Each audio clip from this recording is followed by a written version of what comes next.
రోహిణి అయితే వాళ్ళ అత్తను తయారు చేయడానికి ఇక పార్లర్ లోపలికి తీసుకువెళ్తుంది. తీసుకువెళ్ళి పాత సినిమా హీరోయిన్ లాగా తయారు చేసి అద్దంలో చూపిస్తుంది. అమ్మో, నేనేనా ఇంత అందంగా ఉంది, నేను అసలు ఇంత అందంగా ఉంటానని నేను ఎప్పుడూ అనుకోలేదు అంటే ఇక రోహిణి అయితే అంటుంది, స్వతహాగా మీరు అందగత్తలే అత్తయ్య, ఏదో ఇంట్లో పిల్లలు పని అంటూ మీ అందాన్ని మీరు వెనకేసుకున్నారు అంతే, లేదంటే మీకంటే మించిన అందగత్తే ఇంకెవరుంటారు అని పొగడటంతో సిగ్గు మొగలై మెలకలు తిరిగిపోతుంది ప్రభ. ఈ అవతారంలో నన్ను మీ మావయ్య చూశారు అంటే ఏమంటారో ఏమో, నాకు చాలా సిగ్గుగా ఉంది అంటే, ఎందుకత్తయ్య సిగ్గు, మావయ్య మిమ్మల్ని చూసి మావయ్య ఇంకా చాలా మెచ్చుకుంటాడు, మీరు అంత అందంగా ఉన్నారు తెలుసా అంటూ రోహిణి పొగడ్తలకి పడిపోతుంది ప్రభ. అయితే ఇక బయటికి వెళ్ళి చూస్తుంది.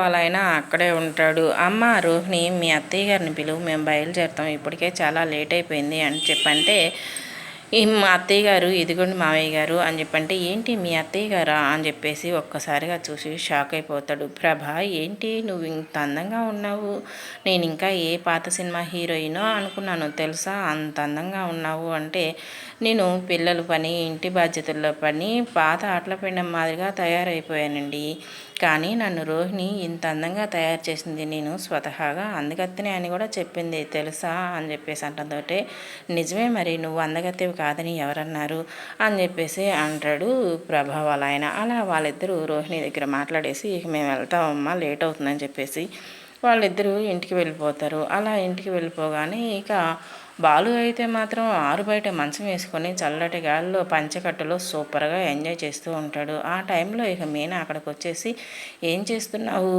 అని సైలెంట్గా చూస్తూ ఉంటుంది. ఏంటి పాత సినిమాలో హీరోయిన్ లెక్క నన్ను అప్రమేయంగా పరీక్షించి చూస్తుంది, ఏం చేయబోతుంది ఈ పూలకంప అనుకుంటూ మీనా కళ్ళు చూసి, ఏంటి అలా చూస్తున్నావు అంటే, ఆహా ఏం లేదు, ఏందా సరదాగా పాటలు పాడుతున్నారు, ఇవాళ అంత మంచి మూడ్లో ఉన్నారేంటా అని చూస్తున్నాను అంటుంది. అంటే అలా ఏం లేదు తల్లి, ప్రశాంతంగా పల్లెటూరి గాలిని ఆస్వాదిస్తున్నాను, ఎటు వెళ్లకుండా నన్ను షీలా డార్లింగ్ నువ్వు కట్టిపడేశారు కదా ఇక్కడ అని చెప్పేసి అంటాడు బాలు. అలా ఏం లేదు, అయితే మన ఇద్దరం కలిసి గుడికి వెళ్దాం పదా అని చెప్పేసి అంటుంది. గుడికి ఇప్పుడు ఎందుకు అంటే, ఈరోజు ఉగాది పండుగ కదా గుడికి వెళ్దాము అని చెప్పేసి అంటే, గుడి లేదు బడి లేదు, నేను రాను, కావాలంటే నువ్వు వెళ్ళు అని చెప్పేసి అంటాడు బాలు. అలా అనడంతో అక్కడికి బామ్మగారు వచ్చేసి, ఏంట్రా మనవడా నేను చెప్పినా కూడా తీసుకెళ్ళవా అంటే, నువ్వు చెప్పినా గుళ్ళో ఉన్న దేవుడు వచ్చి చెప్పినా కూడా నేనైతే మాత్రం తీసుకెళ్ళను, కావాలంటే మీ ఇద్దరు కలిసి వెళ్ళండి, లేదా ఆవిడ ఒక్కదాన్నే వెళ్ళి రమ్మును అని చెప్పేసి అంటాడు. అంతేలేరా అంతేలే, ఈ ముసలి ప్రాణం ఉండగా కాస్త మీ ఇద్దరు నవ్వుతూ పేలుతూ సంతోషంగా ఉండటం చూడాలి అనుకుంటే మీరు అది కాస్త నన్ను చూడనిచ్చేటట్టు లేరుగా, ఏమోలే ఇక పైకి పోతానులే, అయితే ఇదంతా ఇక్కడ ఉండి చూడటం కంటే పైకి పోతే ప్రాణానికి హాయిగా ఉంటుంది అని చెప్పేసి అంటుంది బామ్మగారు. పైకి అంటే మెట్ల మీదకి వెళ్తావా డాబా మీదకంటే, కాదురా దేవుడి దగ్గరికి వెళ్తానంటే, మా నాన్న అక్కడ ఇక్కడ నువ్వు ఇద్దరు కలిసి నన్ను ఎమోషనల్ బ్లాక్మెయిల్ చేసి చంపేస్తున్నారనుకోరాదు, సరేలే తీసుకువెళ్తా ఉండు అని చెప్పేసి అంటూ బాలు లోపలికి వెళ్ళబోతే, లోపలికి ఎక్కడికి రా మళ్ళీ ఇటు పక్కకి రా గుడి అంటే, ఈ పంచకట్టు మీద గుడికి వెళ్ళే టైం ఇంకా చాలా ఉంది, వెళ్ళి డ్రెస్ మార్చుకొని వస్తానుండు అని చెప్పేసి అని బాలు లోపలికి వెళ్ళి డ్రెస్ మార్చుకొని వచ్చేసి ఇక మీనాని తీసుకొని గుడికి వెళ్తాడు. మనోజ్ అయితే మాత్రం కొత్తగా జాయిన్ అయిన జాబ్లో అయితే మాత్రం కంపెనీ డెవలప్మెంట్ కోసం సలహాలు అందరినీ అడిగి తీసుకుంటూ ఉంటుంది ఆ కంపెనీ ఎండి. అయితే ముసలోళ్ళు అందరూ ఈ కంపెనీలో ఉంటే కంపెనీ ఎలా డెవలప్ అవుతుంది, ముసలోళ్ళు అయితే బ్రెయిన్లో చురుకుదనం తగ్గిపోతుంది, అందుకే కంపెనీ డెవలప్మెంట్ అంతా పడిపోయింది అని చెప్పేసి అంటే నీ ఉద్దేశం ఏంటి, ముసలోళ్ళు బ్రెయిన్ పనిచేయద్దనే అని చెప్పేసి అంటాడు ఎండి వాళ్ళ హస్బెండ్. అలా అనడంతో అవును కాదని ఎవరని చెప్పారా మనోజు. అలా అనటంతో ఇంకా మాటలు విని తట్టుకోలేక కంపెనీ ఎండి అయితే, మనోజ్ నువ్వు సస్పెండ్, బయటికి వెళ్ళిపో అని చెప్పేసి అంటుంది. అది కాదు మేడం, ఆ ముసలాతన్ని నేను డిస్మిస్ చేయమని చెప్తుంటే మీరు నన్ను డిస్మిస్ అంటారేంటి, ఇన్ని డిగ్రీలు చదివి నేను కంపెనీ డెవలప్మెంట్ కోసం ఎంతో సహాయపడుతూ ఉంటే నన్ను షటప్ నోరు మూసుకొని బయటికి వెళ్ళి అంటారేంటి మేడం అని చెప్పేసి అంటే, అక్కడ ఉన్న ఒక ఆవిడ వచ్చేసి, సార్ మీరు బయటికి రండి సార్ అంటూ బయటికి తీసుకువెళ్తుంది. బయటికి తీసుకువెళ్ళగానే ఏంటి ఆవిడ నన్ను మామూలుగా డిస్మిస్ అని చెప్పేసి బయటికి పంపిస్తుంది, మీరు ముసలతను అన్నతను వాళ్ళ హస్బెండ్, అందుకే మిమ్మల్ని డిస్మిస్ చేసి బయటికి వెళ్ళమని చెప్పింది, మీకంటే ఆవిడ హస్బెండ్ ముఖ్యం కదా అని చెప్పేసి అంటది అక్కడ ఉన్న అమ్మాయి. ఇక ఎప్పుడైనా సరే జీవితంలో లేడీ ఎండీల దగ్గర నేను అసలు పనే చేయను అంటూ భీష్మించుకొని కూర్చుంటాడు మనోజ్ అయితే. ఇక ప్రభ మూడో కొడుకు రవి అయితే మాత్రం హోటల్లో తను ఆర్డర్ ఇచ్చిన ఐటెం చేసి పంపించేస్తాడు. ఇంతకీ ఏం ఐటెం చేసి పంపిస్తున్నారు అంటే దోశ. అంటే దోశలు తిని తిని బోరు కొట్టేసింది, మళ్ళీ మీరు దోశ అంటారేంటి అంటే మీరు తిన్నాక చెప్పండి మేడం అని చెప్పేసి అంటాడు. సరే అని అది దోశ చేసి పంపించగానే ఇక అది తిని చూసి అయితే మాత్రం సూపర్గా ఉంది. ఎన్నో దోశలు తిన్నాను నేను, చికెన్ దోశ, మటన్ దోశ, రవ్వ దోశ, ఇలాగ అనేక రకమైన దోశలు తిన్నాను. కానీ ఈ దోశ మాత్రం చాలా వెరైటీగా చాలా టేస్టీగా ఉంది. ఇక ఎప్పుడైనా సరే కూడా ఆ అబ్బాయికే ఆ షెఫ్కే మనం ఆర్డర్ ఇవ్వాలి అంటూ థ్యాంక్ యూ అంటూ ఆ దోశను తెచ్చిన అతన్ని పొగుడుతూ ఉంటుంది. ఓ షెట్, అయినా నేను నిన్ను పొగుడుతున్నానేంటి, ఈ దోశ చేసిన అతనికి కదా థ్యాంక్స్ చెప్పాలి అంటూ ఇంకా ఆ హోటల్కి ఫోన్ చేసేసి హోటల్ మేనేజర్ తోటి ఆ షెఫ్ని ఒకసారి పిలుస్తారా అని షెఫ్కి ఇక కంగ్రాట్స్ చెప్తుంది. అవును మేడం, మీరేమీ అనుకోకపోతే మీ గొంతు ఎక్కడో విన్నట్టుంది మేడం అని చెప్పేసి అంటాడు రవి. నాకు కూడా మీ గొంతు ఎక్కడో విన్నట్టుగానే ఉంది అని చెప్తుంది. నా గొంతు మీరు ప్రతిరోజు వింటూనే ఉంటారు, నేను డబ్బింగ్ ఆర్టిస్ట్ని అని చెప్తుంది తను. ఇక అలా వాళ్ళిద్దరూ ఫ్రెండ్షిప్ కొనసాగుతూ ఉంటుంది. ఋషి కానివాడు కావ్యాన్ని రాయలేడు అనేది నానుడి. అంటే కావ్యాన్ని రాయటానికి తపస్సు చేసి సంపాదించినంత శక్తి కావాలని భావం. అలాంటి కావ్య ప్రక్రియలో నాటకాలు రమ్యంగా ఉంటాయట.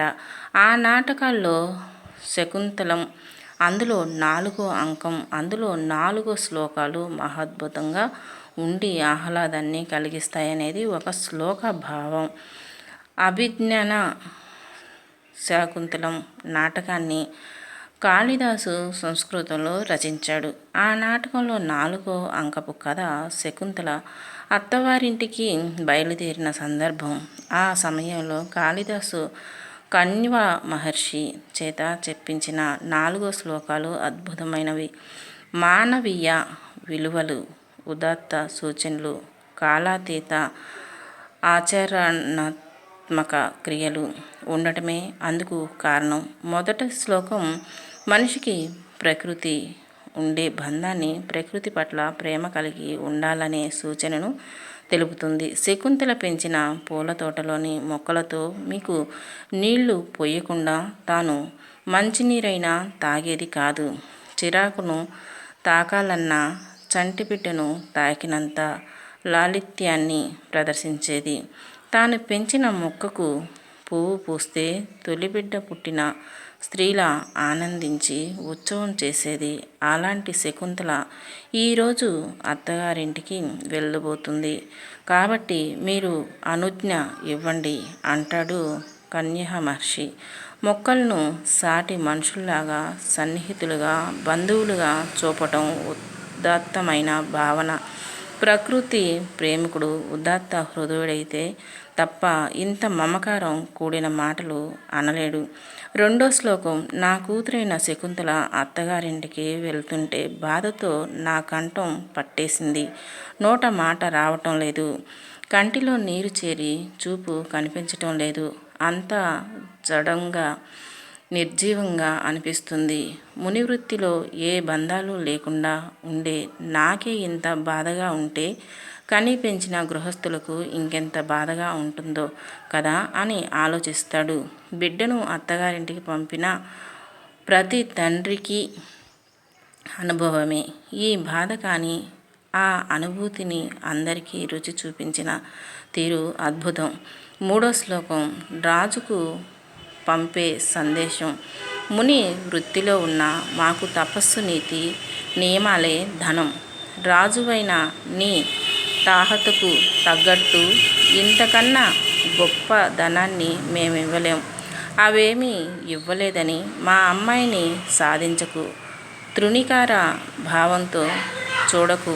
స్నేహభావంతో, అనురాగంతో మీరిరువురు గాంధర్వ వివాహం చేసుకున్నారు కనుక మా అమ్మాయి నచ్చలేదని ఏనాడు అనకు. నీకు చాలామంది భార్యలున్నా వారితో సమానంగా ఏమనో చూడు. పుట్టింటి వారు అత్తంటి వారిని ఇంతకన్నా ఎక్కువ కోరకూడదు అని ఈ శ్లోక సారాంశం. ఎంతో ముందు చూపున్న తండ్రి కనబడటానికన్నా నీతి నియమాలు, సత్ప్రవర్తనకు మించిన ధనం ఉండదు. ఈ విషయం ఏ కాలం వారైనా గ్రహించి ఆచరిస్తే మంచిదనే ఆలోచనతో చెప్పిన మాటలివి. 4వ శ్లోకం ఆడపిల్ల అత్తారింట ఎలా మెలగాలో సూచనగా చెప్పాడు. పెద్దలంటే ఎలాంటి వారో వివరించి వారందరికీ సేవ చెయ్యంటాడు. సవతులతో స్నేహంగా ఉండు. భర్త కోపంలో ఒక మాట అన్నా రోషం తెచ్చుకోకు. సామరస్యంగా ఉండు.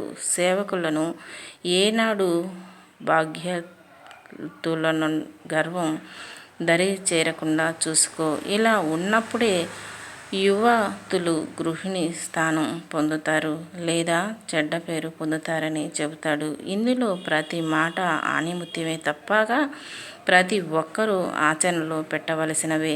ఇలా కాళిదాసు ఏ కాలానికైనా సరిపోయే పరిస్థితులను ఊహించి ముందు చూపుతో అందరికీ పనికొచ్చే సూచనలు చేశాడనిపిస్తుంది. అందుకే ఇవి శ్లోక చాతుష్టయంగా గొప్ప స్థానాన్ని పొందాయి. నిజమే, ఆడపిల్ల పుట్టింట్లో ఎంత గారాబంగా పెరిగినా, ఎంత అల్లారుముద్దుగా పెంచుకున్నా, అత్తగారింటికి వెళ్ళినాక ఎంతో అణకువతో మెసులుకోవాలి, అణిగిమణిగి ఉండాలి. అలా అని ప్రతి మాటకి పెడార్థాలు తీసుకోకుంటూ ప్రతి ఒక్కరిని ఏలెత్తి చూపిస్తూ ఉంటే తనకి ఎప్పటికీ చెడ్డ పేరు వస్తుంది. అన్నది మనవాళ్లేగా అని సర్దుకుంటే అంతా మంచే జరుగుతుంది.